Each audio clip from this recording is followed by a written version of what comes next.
Welcome to my vlog. मेरा नाम है हिमांशी और मैं आपके साथ अपनी शादी की वीडियो शेयर कर रही हूँ। अगर आपको मेरी शादी में आए भूकंप, आंधी और तूफान की स्टोरी जाननी है तो बने रहिए मेरे वीडियो में आगे। शादी की इस रस्म को हम कहते हैं लावा भुजाई, जिसमें लड़की की बहन या लड़की की बुआ लावा भुजती है अपने हस्बैंड के साथ बैठकर। और इस रस्म में भारी नेक भी मिलता है। वैसे सच बताऊं तो लड़कियों की शादी में तो इतना बड़ा कोई नेक नहीं मिलता है, बट बात हो लड़के की शादी की तो बहुत ही भारी नेक मिलता है। और जो भी ये रस्म कर रहा होता है वो अपने ससुराल में जाके फ्लेक्स कर सकता है कि मुझे लावा भुजाई में तो ये मिला।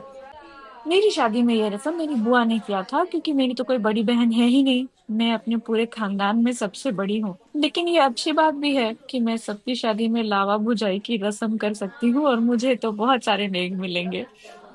इस रस्म में मिट्टी के चूल्हे पे मिट्टी के बर्तन में लावा भूजा जाता है।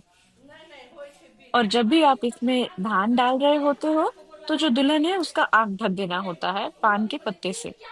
ये रस्म सुबह सुबह होती है एंड प्रेफरेबली सुबह होने से पहले आप इस रस्म को करने बैठ जाओ तो सबसे अच्छा माना जाता है।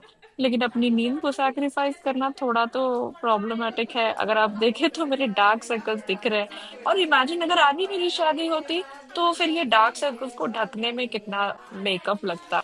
तो चलिए अब सुनाते हैं आपको अपनी शादी का वो हिस्सा जिसमें कि पहले तो आंधी और तूफान आया था, उसके बाद भूकंप आया था। तो ये बात है 21 अप्रैल 2015 की। रात को मैं छत पे खड़ी थी अपने भाइयों के साथ। हाथों में मेहंदी लगी हुई थी, मैंने लहंगा पहना हुआ था और उधर से हवा आनी शुरू हुई। मैंने डरते हुए अपने आप को कहा कि नहीं नहीं, ये जो है वो टेम्पररी है, बस थोड़ी देर होगा एंड देन सब शांत हो जाएगा।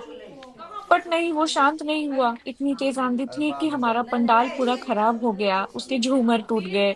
जो भी फूल वालों से बात किया हुआ था कि नेक्स्ट डे घर को सजाना था, वो सब खत्म। तो मैं बहुत ही दुखी थी।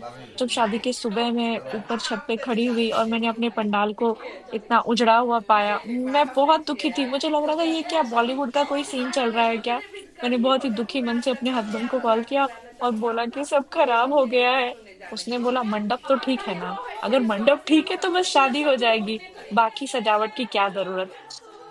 मुझे याद आ रहा है कि कैसे मेरे दादाजी, मेरे पापा सभी पूजा रूम में खड़े थे। मेरी दादी अंदर ही अंदर भगवान को बोल रही थी कि सब ठीक हो जाए और शादी अच्छे से संपन्न हो जाए। सब बहुत डरे हुए थे क्योंकि वो आंधी बहुत तेज थी। नेक्स्ट डे जब मैं शाम को जा रही थी पार्लर तैयार होने, तो तभी मैंने देखा कि कैसे पेड़ आधे आधे गिरे हुए थे एंड बहुत सब कुछ अस्त व्यस्त था। मैं बहुत डर रही थी।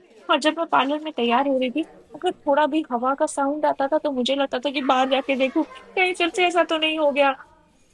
बट थैंकफुली सब कुछ अच्छे से हो गया और फिर ऐसा कुछ नहीं हुआ। मेरे ससुराल में भी बारिश हो रही थी, बट वो शादी के एक दिन पहले हो रही थी। और इन्होंने बताया कि जब वो बारात लेकर आ रहे थे तो काफी मुश्किल हुई, क्योंकि उन्हें रास्ता बदल के आना पड़ रहा था, क्योंकि बहुत ही तबाही हुई थी उस आंधी से। इससे भी ज्यादा फनी स्टोरी है जब हमारे यहाँ भूकंप आया था। वेल, ये बता दूं कि मेरी शादी के 3 दिन बाद आया था भूकंप। चौथे दिन, that was on 25 of April. तो वो स्टोरी मैं आपको नेक्स्ट वीडियो में बताऊंगी। अभी चलिए वापस आते हैं यहाँ। अब शुरू हो गया है यहाँ नेक देना। तो नेक में सब यहाँ इनको पैसे दे रहे हैं। तो चलिए देखते हैं कि किसने कितने पैसे दिए। हम गिन पाते हैं कि नहीं इस वीडियो में। ये आई मेरी बड़ी बुआ। देख के तो लग रहा है कि ये एक 500 का नोट है, बट पता नहीं असली में क्या है, मुझे याद नहीं है। इसके बाद आई मेरी छोटी बुआ, ये भी हमें कुछ पैसे दे रही। ऐसे इसमें मेरा कोई शेयर नहीं है, ये पूरा शेयर मुन्नी बुआ का है। अब एक एक करके बहुत सारी वसूली होगी। अगर यहाँ नेबर्स भी बैठे हैं तो वो भी नहीं देंगे। वैसे अगर ये शादी अभी हो रही होती तो मैं बहुत सारी तैयारियों के साथ जाती और मुन्नीफा का रिएक्शन जरूर लेती कि मुन्नीफा, I you happy with the collection? क्या आपने जो सोचा था आपको मिला? मुझे बहुत अच्छा लगेगा अगर आप मेरी वीडियोस को लाइक करें और मेरे चैनल को सब्सक्राइब